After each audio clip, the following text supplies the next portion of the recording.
నమస్తే, welcome to Shri media. నేను మీ విష్ణుప్రియ. ప్రతి నెల కూడా మనం మాస ఫలితాలు తీసుకుంటున్నాం. 12 రాశుల వారికి మార్చి నెలలో ఏ విధంగా ఉండబోతుంది, ఎవరెవరు ఎలాంటి పరిహారాలు చేసుకోవాలి, ఇవన్నీ కూడా ఇప్పుడు మనం గురువుగారిని అడిగి తెలుసుకుందాం. మన ముందున్నారు గురువుగారు లక్ష్మీనారాయణ గారు. గురువుగారితో మాట్లాడి 12 రాశుల వారికి మార్చి నెలలో ఏ విధంగా ఉందో, ఏం చేయాలో తెలుసుకుందాం. నమస్తే గురువుగారు.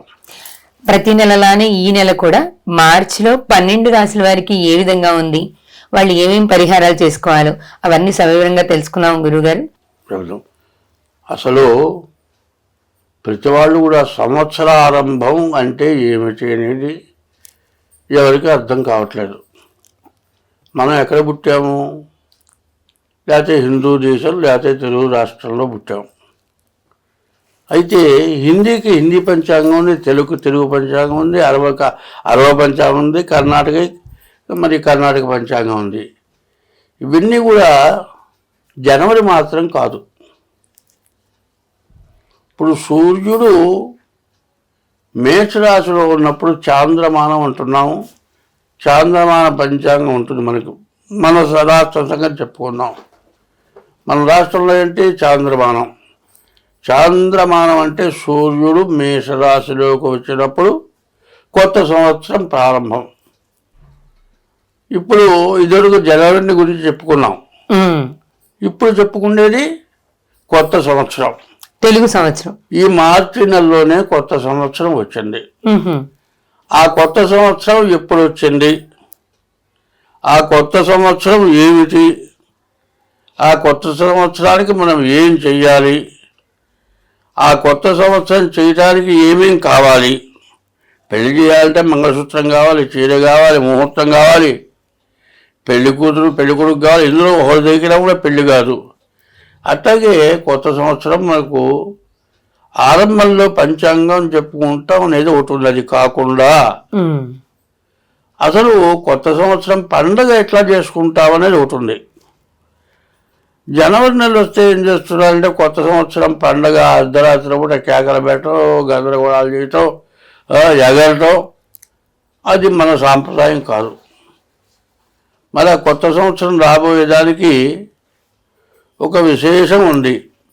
ఆ విశేషం ఏంటో తెలుసుకుందాం. మానవుడి జీవితంలో కష్టము, సుఖము, దుఃఖం, మరి ఆనందం.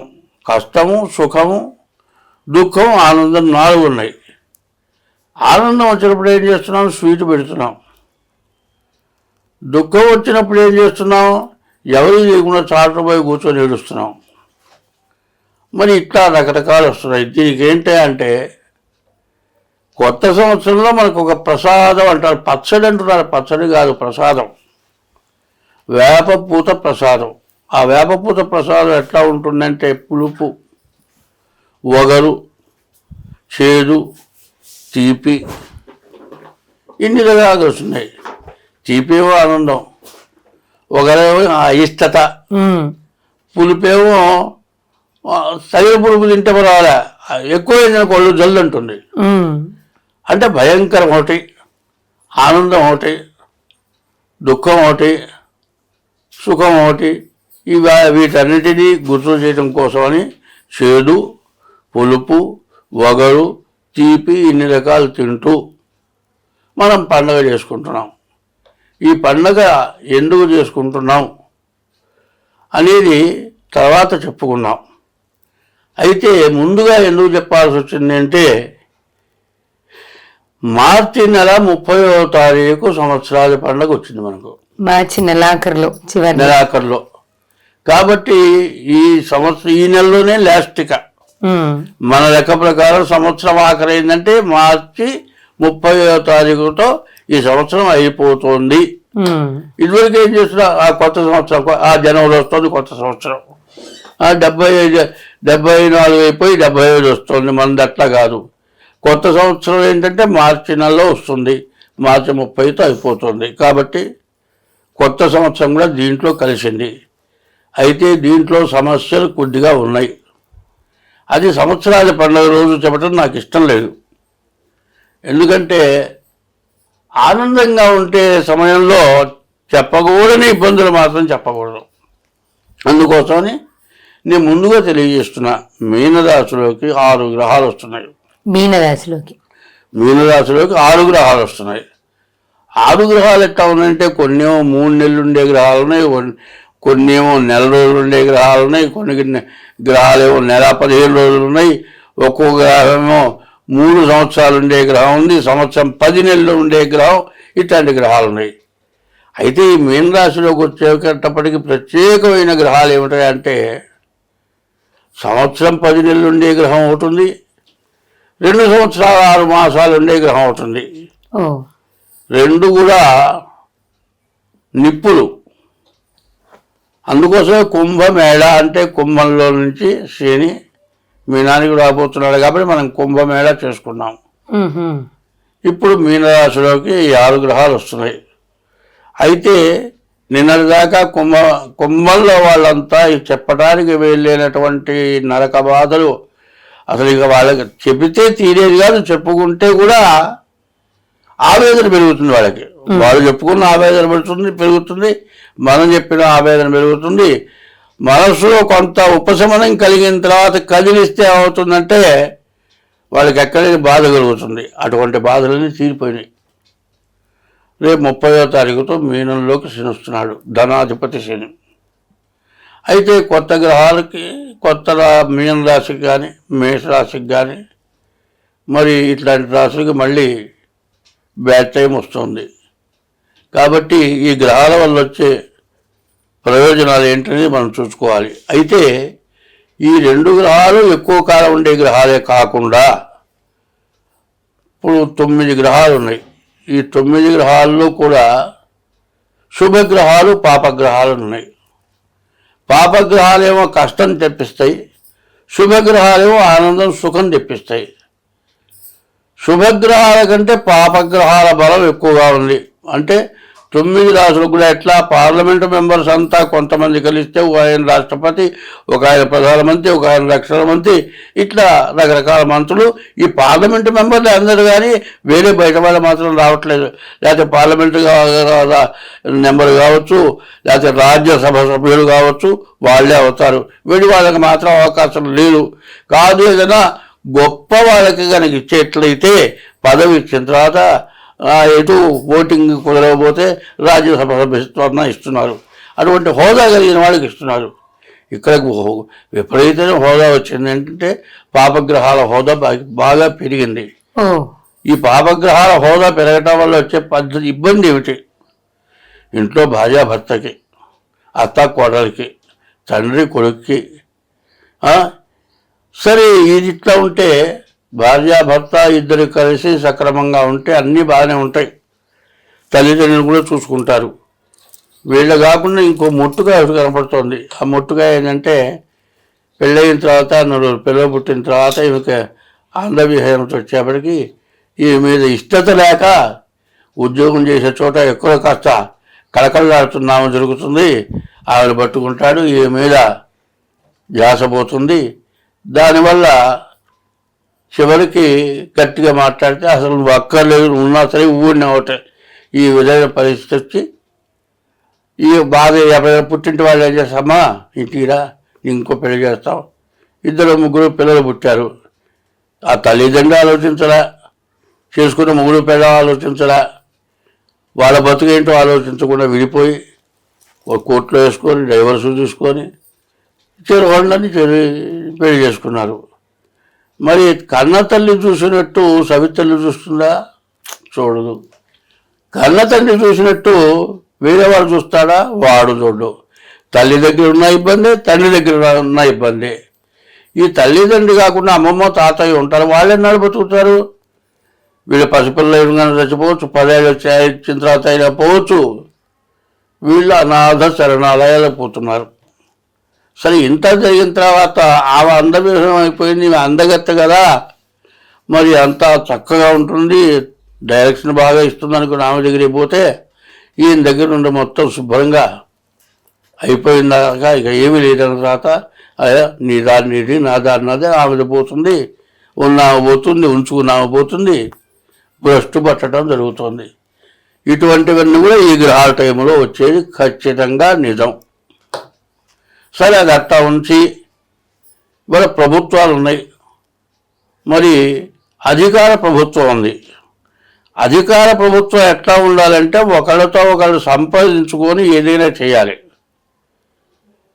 ఎవడి పదవి వాడు చేసుకున్నా కూడా అందరూ కూర్చొని సమక్షంలో ఇది ఇట్లా చేద్దాం అనుకోకుండా ఎవడి ఇష్టం వచ్చిన వాడు చేస్తాడు. నాకు చెప్పకుండా చేశాడు కాబట్టి ఈ చేయటాన్ని వీలేదు వీడంటాడు.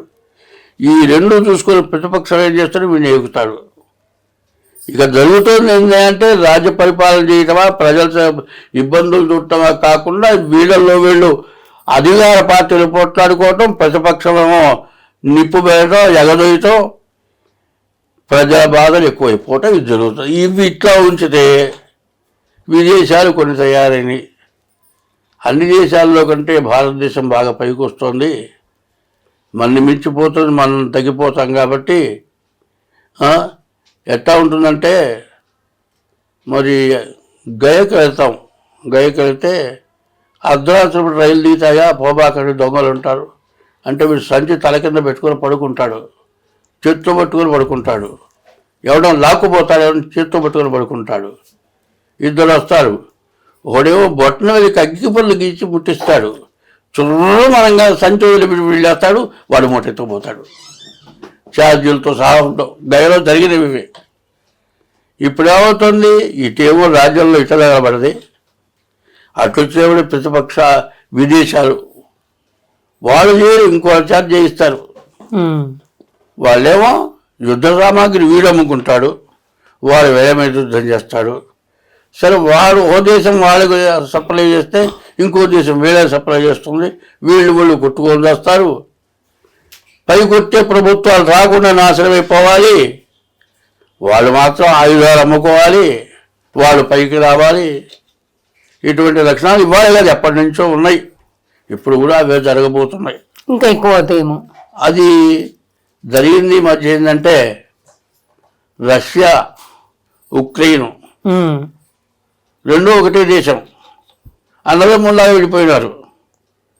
సరే వాళ్ళల్లో వాళ్ళ గొడవలు వచ్చినాయి. ఇంట్లో కుటుంబంలో గొడవలు ఓ పక్షాన్ని ఇంకో పక్షాన్ని ఇంకో తెలిసి విడదీయటం చేయాలా, కలపడం చేయాలా? అది చేయకుండా నేనున్నానని సప్లై చేశారు. వాళ్ళు కొట్టుకున్నారు, ఉక్రెయిన్ సర్వనాశనం చేశారు. చివరిగా దాన్ని వాళ్ళు తప్పుకున్నారు. రష్యా పైకి రాకుండా అణిగిపోవాలి, ఉక్రెయిన్ పనికి రాకుండా పోవాలి, మనం బాగుండాలి. అందరూ నాశనం అయిపోవాలి, మనం బాగుండాలి. ఇప్పుడు జరుగుతున్న సమస్య ఇది. ఎందువల్ల జరుగుతుంది? నేను ఎవరిని గురించి, ఏ రాజకీయ నాయకుల్ని గురించి, ప్రతిపక్షం గురించి, లేకపోతే పాలక పక్షం గురించి, మన దేశం గురించి, ఇతర దేశాల గురించి కాదు నీ చెబుతోంది. గ్రహాలు ఇట్లా చేస్తున్నాయి, ఎవరు స్వతంత్రంగా చేయట్లే. దాన్ని ఏం చెప్పాలంటే రాజపాపం పురోహిత, రాజు చేసిన పాపం నా బోటాలు అనుభవించాలి, నా బోటు వాడు చేసిన పాపం ప్రజలు అనుభవించాలి. కాబట్టి అందరం బాగుండటానికి ప్రతి వాళ్ళు కూడా 25 నుంచి 25, 26, 27 వరకు కూడా ప్రతి వాళ్ళ యొక్క జాతకం ఖచ్చితంగా చూపించుకోవాలి. ఇంతకుముందు నువ్వు ఇంద్రుడు చంద్రుడు చెబుతూ ఉంటారు, ఆనందంతో కొంత పైకి వస్తాడని చెబుతారు, బాగానే ఉంది, నేను కాదంటల్లా. ఈ ఆనందం ఏమవుతుందంటే చివరికి వచ్చేప్పటికి 60 సంవత్సరాలు బ్రహ్మాండంగా కొన్ని కోట్లు సంపాదించాడు. ఈ దెబ్బలో కోట్లు కాదు, కట్టుకుంటానికి 2 గుట్ట లేకుండా పోయినవాడు ఉన్నాడు. అట్లాంటి పరిస్థితి వస్తుందేమో. లేనివాడు ఇప్పుడు దరిద్రుడే, ఉన్నవాడు పాడైపోకుండా ఉండాలి. ఉన్నవాడన్నా బాగుంటే అడుక్కునే వాడికన్నా హుడుగాత కూడా పెడతాడు. అందరూ లేని వాళ్ళైతే సన్యాసి రాచుకుంటే వస్తుంది, బూడిద రాలుతుంది. ఉన్నవాడు ఏమన్నా దయదలిస్తే బతకగలుగుతారు. అందరూ బాగుండాలి, బతకాలి అంటే రాజుల దగ్గర నుంచి, రాజకీయ నాయకుల దగ్గర నుంచి, ఉద్యోగస్తుల దగ్గర నుంచి, చదువుకునే పిల్లల దగ్గర నుంచి ప్రతి వాళ్ళు కూడా మీ డేట్ ఆఫ్ బర్త్ ద్వారా కానీ, మీ హస్త సాముద్రికం ద్వారా కానీ ముందు మీ జాతకాలు చూసుకోవడం చాలా అవసరం. ఎందుకంటే సంపాదించినంత 60 సంవత్సరాల పాటు సంపాదించింది మొత్తం పోయిన తర్వాత 60 సంవత్సరాలు 25 సంవత్సరాల నుంచి 60 సంవత్సరాల దాకా ఉన్న ఓపిక 60 సంవత్సరాల తర్వాత ఉండదు, మొత్తం పోయింది. అప్పటికి సహనశక్తి చచ్చిపోయింది. మిగతా సహనశక్తి మొత్తం పోయినప్పటికీ 99 పోయి ఒక్క పాలే ఉంది. వాడు అన్నం నీడు అనుకొని వస్తాడు. ఆ పరిస్థితి రాకుండా ఉండటానికి చెబుతున్నా తప్పితే నా సొంతం కోసమో నేను బతకడం కోసమో నా దగ్గర జాతకం చెప్పించుకోవటం కోసం మాత్రం చెప్పటం లేదు. ఇది విమర్శకుల కోసం కాదు, మీ ఇష్టం. నేను మాత్రం ధర్మమైన పద్ధతుల్లో నేను చెప్పా ఇప్పటికీ, అర్థమైందా? అయితే నేను ఒకవేళ జాతకం చెప్పినా ధర్మం కోసం చెప్పానండి, అధర్మం కోసం చెప్పలేదంటే అన్నం తిండమ్మా అనుకుని మాత్రం నేను చెప్పను. అన్నం తినాలి, అన్నం తినకపోతే నోరు చచ్చిపోతుంది. కాబట్టి దానికి తగిన ఫీజు మాత్రం తీసుకొని నేను జ్యోతిష్యం మాత్రం చెబుతాను. కాబట్టి మీరు అవసరం ఉంటే, మీకు ఏదైనా సమస్యలు వస్తున్నాయి అనుకుంటే, కాదు ఏమీ రాకపోయినా సరే ముందుగా మార్చి 30 లోపల మీ జాతకాలు చూపించుకోండి. మీ దోషాలు ఏమన్నా ఉంటే దాన్ని తెలుసుకోండి, దాన్ని నివృత్తి చేసుకోండి. నేను ఇందా చెప్పే గయలో తల కింద మూట పెట్టుకొని 2 చేతులతో గట్టిగా పట్టుకొని పడుకుంటాడు. నా పక్కవాడే పడుకున్నాడు, నేను వెలుగుతో కళ్ళు కూర్చున్నా. ఏం కూర్చోపడుకోవా అన్నాడు. పర్వాలేదు, గుళ్ళు సంచి పెట్టు కూర్చున్నా. వాడేమో పడుకున్నాడు, చూస్తున్నా. కటికలు వచ్చాడు, వాళ్ళు రౌడీ కత్తి చూపించారు, అగ్గిపుల్ల గీచారు, వేలు ముట్టించాడు. మంది వీళ్ళు లేచాడమ్మ, రెండోవాడు మూట తీసుకుపోయినాడు. ఈ లోపల నేను వదిలిస్తే నన్ను పొడిచిపోయేవాడు. అటువంటి పరిస్థితులు రాబోతున్నాయి మనకు. కాబట్టి ఎంత జాగ్రత్తగా ఉంటే అంత మంచిది. కాబట్టి ముందు చెడుని సంవత్సరాది పండుగ రోజు చెప్పకూడదు. ఎందుకంటే సంవత్సరాది రోజు శ్లోకం ఉంది, శ్రీకళ్యాణ గుణావహం. ఎప్పుడూ మనం సంతోషంగా శుభకార్యాలు జరగాలి. రిపుహరం, శత్రువులు లేకుండా ఉండాలి. శత్రువులు చచ్చిపోవాలి కాదు, శత్రువు అనేవాడు రాకుండా ఉండాలి మన దగ్గరికి. శ్రీకళ్యాణ గుణావహం రిపుహరం దుస్వప్న దోషాపహం. దుస్వప్నాలు వస్తే మనం చచ్చిపోయినట్టు కాదు, వచ్చిందంటే 3 రోజుల దాకా మాత్రం చచ్చిపోయినంత బాధపడతాం, అన్నం నీళ్ళు అనుకుంటాం. శ్రీకళ్యాణ గుణావహం రిపుహరం దుస్వప్న దోషాపహం. దుస్వప్నాలు రాకుండా పోవాలి. గంగా స్నాన విశేష పుణ్యఫలదం. ఇది చాలా విశేషమైంది. దానికి హరిశ్చంద్ర నాటకంలో పద్యం ఉంది. ఆ పద్యంలో వాడు చెప్పాడు, ఆ గంగ వచ్చిన శబ్దాన్ని వర్ణించాడు. మరి శివుడి నెట్టిన గంగ ఉంది, అది హరిద్వార్ ఉంది. హరిద్వార్ అంటే హరి యొక్క పాదాల దగ్గరికి వచ్చబడ్డది, అది గంగ. విష్ణుపాదోద్భవీం గంగాం అన్నారు. అటువంటి గంగ మన యందు ఉంది. అందులో ఈ సంవత్సరం కుంభమేళ స్నానం చేయాలి. ఈ కుంభమేళ స్నానం చేసిన ఫలితం మీరు పొందాలంటే శ్రీకళ్యాణ గుణావహం రిపుహరం దుస్వప్న దోషాపహం గంగా స్నాన విశేష పుణ్యఫలదం. అలహాబాదు త్రివేణి సంగమం కుంభమేళ. అది గంగా యమున సరస్వతి నదులు కలిసినటువంటి చోట స్నానం చేయాలి. అటువంటి స్నానం చేసిన ఫలితం పంచాంగ శ్రవణం వింటే వస్తుంది. గంగా స్నాన విశేష పుణ్యఫలదం. గోదాన తుల్యం రుణాం. దూడతో కూడిన గోవును దానం ఇచ్చినటువంటి ఫలితం వస్తుంది. మరి గోదాన తుల్యం రుణాం. అయితే ఈ చిన్న విషయం మాత్రం చెప్పాలది. ఎందుకంటే నవ్వు 400 నష్టం కాదు, ఆనందం, ఆరోగ్యం బాగుపడుతుంది. కాబట్టి చెబుతున్నా, గోవును దానం చేయాలంటే కూచిపోయే వాళ్ళు చెబుతారు, దూడతో కూడిన గోవును దానం చేస్తే పుణ్యం అన్నారు. ఇప్పుడు ఏదో గోవును దానం చేస్తున్నారంటే ఎవరిని విమర్శించటంలా, ఏదో మనం సంతోషంగా చెప్పుకుంటానికి ఎవరు కొంతమంది విమర్శిస్తున్నారు. విమర్శాత్మకమైనటువంటి లక్షణంలో అందరినీ మాత్రం అంటల్లా. అటువంటి చేసేవాళ్ళకి కొంచెం ఇబ్బంది కలగవచ్చు. గోదాన తుల్యం రుణాం. దూడతో కూడిన గోవును దానం. ఇప్పుడు పుట్టిన పిల్లతో సహా కన్యాదానం చేయాల్సిన పరిస్థితి వస్తుంది. సరే, ఇది కాకుండా ఇంకోటి చెప్పాడు, గర్భిణితో ఉన్న పిల్లని దానం చేస్తేట మరి సాలగ్రామం సంపుటం బాక్స్ ఉంటుంది, దాంట్లో పెట్టి దానం చేసినట్టుట. గర్భిణీ స్త్రీని దానం చేస్తే మరి పుట్టిన పిల్లతో దానం చేస్తేనేమో దూడతో కూడిన గోవును దానం చేసినట్టు అంటున్నారు. కడుపుతో ఉన్నటువంటి పిల్లని కన్యాదానం చేస్తే సాలగ్రామం సంపుటంలో పెట్టి దానం చేశారు, అది ఎంతో పుణ్యం, ఇదంతకంటే ఎక్కువ పుణ్యం అంటున్నాడు. ఇవి పుణ్యమా పాపం అనేది మీరు ఆలోచించాల్సిందే. ఇప్పుడు పెళ్లి చేసుకునే వాళ్ళు ఎట్లాంటి పిల్లని చేసుకోవాలి అనేది అందరూ ఆలోచించుకుంటారు. మరి పిల్లని కల్లా తల్లిని చేసుకోవాలా, గర్భిణితో ఉన్న పిల్లని కన్యాదానం చేయాలా అనేటువంటి పరిస్థితులు మనకు వస్తున్నాయి. అటువంటి పరిస్థితులు రాకుండా పోవాలంటే గోదాన తుల్యం రుణం, గంగా స్నానం అయిపోయింది, గోదానం చేసిన ఫలితం రావాలి. దూడతో కూడా దానం చేసిన ఫలితం వస్తే పెళ్ళిళ్ళుగా ఇబ్బంది పడుతున్నారు. ఒకవేళ పెళ్ళిళ్ళైతే ఇతర సమస్యలు వస్తున్నాయి. కన్న తల్లిదండ్రులు బతికి ఉండగా చచ్చిపోయిన వాళ్ళు అవుతున్నారు. పొరపాట్లు జరగటం వల్ల, పిల్లలు తొందరపాట్ల వల్ల జరుగుతున్నాయి. కాబట్టి అటువంటివి జరగకుండా శుభంగా ఫస్టే పెళ్ళి అయ్యేటట్టుగా ఉండటం కోసం గోదాన తుల్యం రుణం, అటువంటివి జరగకుండా ఉండటం కోసం చెప్పారు. గోదాన తుల్యం రుణం, ఆయుర్వృద్ధిదముత్తమం, ఆయుష్ పెరుగుతుంది. సంతాన సంపత్ప్రదం, అట్లాంటి పిల్లలు చెబుతున్నాయి. గర్భిణీ స్త్రీని పిల్లలు పుట్టిన పిల్లని దానం చేసిన దానికంటే సంతాన సంపత్ప్రదం, మంచి సంతానం కలిగి కీర్తి తెచ్చే పిల్లలు, కీర్తి తెచ్చే కన్యాదానం. ఎవై సూర్యమండల పర్యంతం, ఎవరనగా గోధుమలాగా ఉంటాయి మనం బార్లీ గింజలు, సూర్యమండల ఎత్తు ఆ ఎవరు పోస్తే అన్ని సంవత్సరాలు స్వర్గానికి పోతారట పిల్లని కన్యాదానం చేస్తే.